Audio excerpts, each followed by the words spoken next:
pop quiz. Which idea best explains why most people do not break rules most of the time?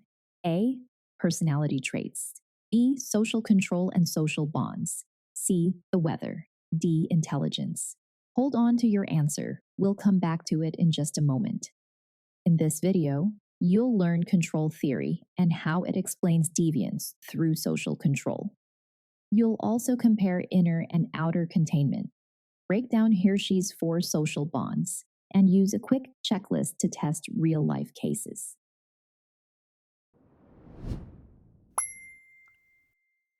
First, the big idea. Control theory argues that deviance becomes more likely when social controls are weak. In other words, it's not that temptation disappears, it's that the guardrails do. One early thinker who helped map out those guardrails was Walter Reckless. In his containment approach, he described 2 kinds of control that often work side by side. He called them inner containment and outer containment. Inner containment is restraint that comes from within you, like self-control, conscience, pride, or long-term goals. Outer containment is restraint built into the environment, like supervision, rules, and real consequences. To make that distinction feel concrete, imagine you're taking a test, and you notice you could probably cheat without anyone seeing, at least at first.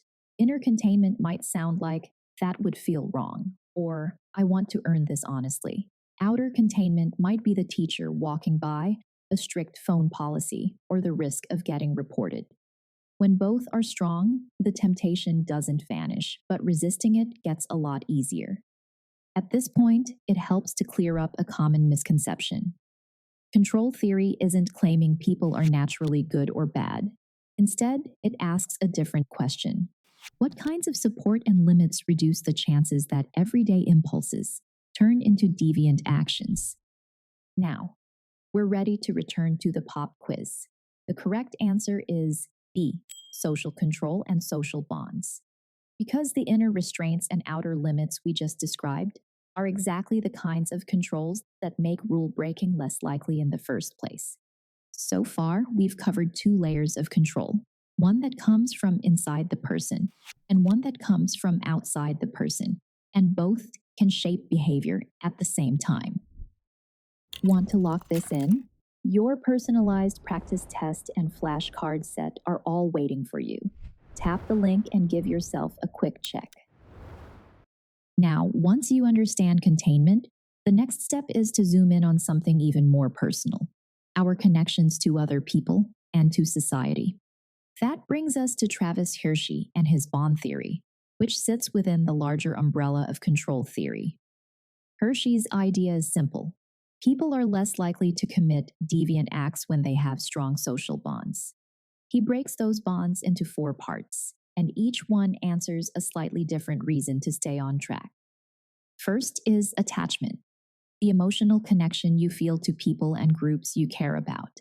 The more you value their trust and approval, the more pressure you feel to avoid actions that could damage those relationships. Second is commitment, your investment in conventional goals like school success, a job, or a future plan.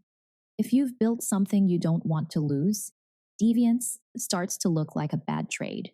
Third is involvement, how much time and energy you spend on positive, structured activities. When your schedule is full of things that keep you engaged, there's simply less opportunity to drift into trouble. And fourth is belief, how strongly you accept society's rules as legitimate. When you genuinely believe the norms matter, breaking them feels less reasonable and less justifiable. Now, let's put all 4 together in a single scenario. Imagine Maya has a part-time job and she's active in an art club. One night, friends pressure her to vandalize a park sign. If she cares about disappointing a teacher, coach, or close friend, that's attachment. If she wants a good reference from her job, that's commitment. If she has practice and work the next day, that's involvement. And if she believes damaging public spaces is wrong, that's belief. Taken together, these bonds don't just tell her what to do, they make the deviant option harder to choose. One important note is that Hirschi's bonds are about ties to conventional people, institutions, and rules.